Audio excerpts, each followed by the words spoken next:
This is Democracy Now! I'm Amy Goodman. During Monday's coronavirus press conference, President Trump said, "We have a problem that a month ago nobody thought about." Well, one 17-year-old Seattle resident did.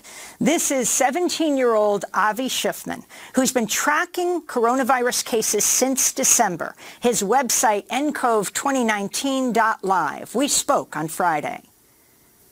Yeah, I started this website around Christmas of last year, and I mean the main goal of it was to provide just an easy way to see the straight facts and the data, without having to make a website that was biased or, full of ads or anything like that. So, I mean, you can go on a phone and just instantly see the quick facts. You can see the total amount of cases, the total deaths, and all that kind of information, and you can get that for individual countries and now U.S. states too, and all kinds of things. So I didn't want to make it hard. You shouldn't have to go through government websites and download a daily PDF that's probably out of date by the time you read it, and have to go through all kinds of complicated things just to see the straight facts. So that was the main reason why I wanted to make this website. How did you know what the Trump administration didn't know? We're talking about last December. I mean, no one was talking about this in the United States. Yes, this was a terrible crisis in China. What first sparked your interest to do this? Yeah, so, I mean, when I started this website, there was less than 1,000 total cases, and they were all just in, the Wuhan area of China. So I saw this on the news kind of a long time ago, and I noticed that it was really hard just to find the information, and there was a lot of just misinformation spreading. So I decided it would be kind of cool to create a website and just kind of make it like a central hub of information. And how did you do it? How did you code this? How do you know how to do this? Yeah, I mean, I've been programming for about a decade now, but I've only been doing web development for a couple months, so a lot of it was, just kind of learning as I went along. I mean, you can learn anything online. I just kind of, if I had a question, I didn't know how to do a certain thing, I just went on Google and searched it up, figured out how to do it, and eventually got it to work. So talk about how this website works. I mean, we're using it every single day at Democracy Now! Because right before we go on the air, we want to give people the latest figures. How often are you updating this? How does this automatically update for each country in the world? Sure. So the entire website updates every minute or so, and the way it works is with something called web scraping. So I'm able to input websites such as, let's say Korea. They have a local government health department kind of website that updates those information, those numbers all the time. So I'm able to web scrape those tables and stuff and get the latest information. And then there's also plenty of news sources as well. So there's plenty of reputable news sources. In Korea, there's one called Yonhap, I believe, that's pretty reputable, and sometimes they're able to get the information faster than those local Korean government sites. So it goes around, for all those kind of places. China, for example, every province has their own health department kind of website, and they have all kinds of information and all the numbers, and I basically just wrote a script that every minute or so just goes to those websites and downloads the latest information. So talk about the way you've broken it down at the top. When you hit the website, we see it starts out with explain each of the set of numbers before you go into the countries, and then you break down the countries. Yeah, so right now, as soon as you go to the website, especially on a mobile device, you just see the quick facts. You see the totals of the deceased and infected and recovered, and then you're able to see individual tables that you can sort and search. So let's say I want to sort specifically Europe just by how many deceased there were. Then I'm able to sort it that way, and I can see all that kind of information for individual countries. And I've been working to break it down. So, for example, the United States, you can see the individual states. You can see the same thing for Australia. And later tonight, I'll probably have something for other places too, like India, where you can see the individual kind of provinces, state, region areas. So you have the number of people affected overall in the globe, and then by country, and then by region. You have the number of people who have died, and you have the number of people who have recovered. talk about how that came into being. Yeah, so that was kind of interesting. So that wasn't there for quite a while, and I started to get a lot of emails saying that the site was kind of overly negative, and I decided that it would be really cool if I could show how many people were recovering to give people a more positive outlook and maybe more hope. So I added that to the quick facts, and every single country you can see how many people have recovered, which I think gives people a lot of hope, because you can see in places like Korea, I think they reported more people that recovered today than people that had been infected, which is really big. And I'm also working on things like a vaccine tracker to continue making it more positive, because it shouldn't have to be, super negative and you only see, the amount of people that have died. What does a vaccine tracker mean, Avi?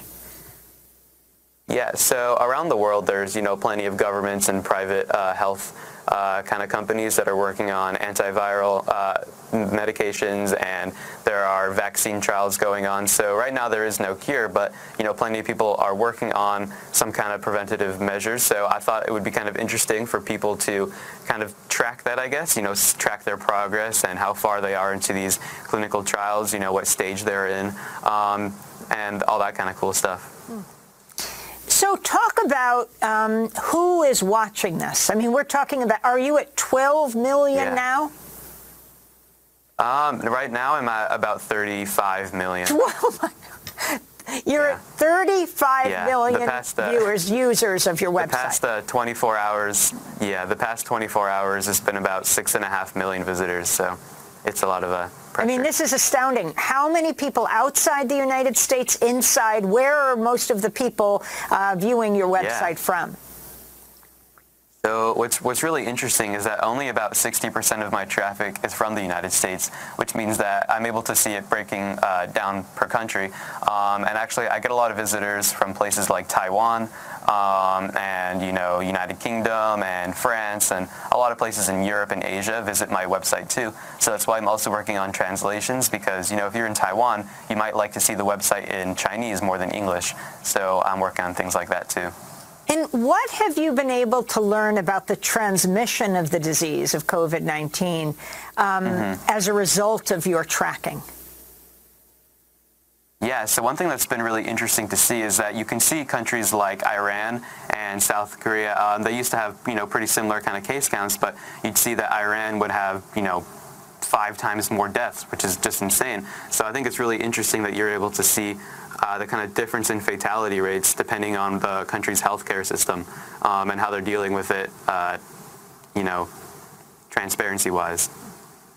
Who taught you to code? I learned myself just watching YouTube videos and just reading online kind of articles and things. I mean, you can learn anything online. You can learn underwater basket weaving for all you want. I mean, there's just so much great resources out there, and I think that's what's really cool about the internet. I mean, I can just go on YouTube and I can find a 14-hour-long tutorial on how to code websites. There's anything out there. So you're 17 years old, you're a high school junior, school is now out. You code hours a day anyway, even with school. What are your plans now that Mercer Island High School, like the Seattle school system, or many of the schools within it have ended? Yeah, now that it's closed, I'm able to work on the website a lot more, and stay up, later without having to worry about going to school in the morning. So, and then it's also pretty helpful, just because for example, there's a student that's helping me with media things and going through my emails and stuff. So now that school's out, more people are able to help me, that I know personally. So yeah, it's been really cool. And finally, if you can talk about this is not just sort of an academic project. You are documenting a life and death moment, not only in the United States, but all over the world. If you can talk about message you have for other youth, and also the conversations you're having with people off and online about how to protect the most vulnerable, and just what this has meant for you. Has it shifted your view of the world and what young people can do? Yeah, so I think a really interesting thing about this is that we're at the point where we can use technology and all kinds of great online kind of things with big things like world events, for example, this global pandemic, when Ebola came out, or, SARS or something like that, there wasn't just like a website you could go to easily on a phone and just see these stats updated every minute. So I think it's really interesting how I can help combat misinformation and just provide the straight facts. And also that, this is just so cool how you can combine technology and global health together to just make something really neat. And I hope it inspires a lot of people to, maybe learn programming and make their own tracker in the future, because, the more information that's easily accessible, the better. You shouldn't have to read Korean government websites to just know how many people are infected in Korea. So, yeah. Well, I finally want to ask you about another 17-year-old, the Swedish climate activist Greta Thunberg, known for her Fridays for Future school strikes. She just called for digital strikes during the coronavirus outbreak instead of the mass public events that happen in many communities. She tweeted, "We can't solve a crisis without treating it as a crisis, and we must unite behind experts and science." This, of course, goes for all crises. Now the experts urge us to avoid big public gatherings for a better chance to flatten the curve and slow the spreading of the coronavirus.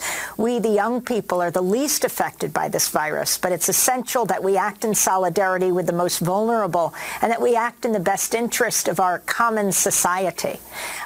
Had you heard about Greta Thunberg, and what are your final thoughts, Yeah, Avi? of course.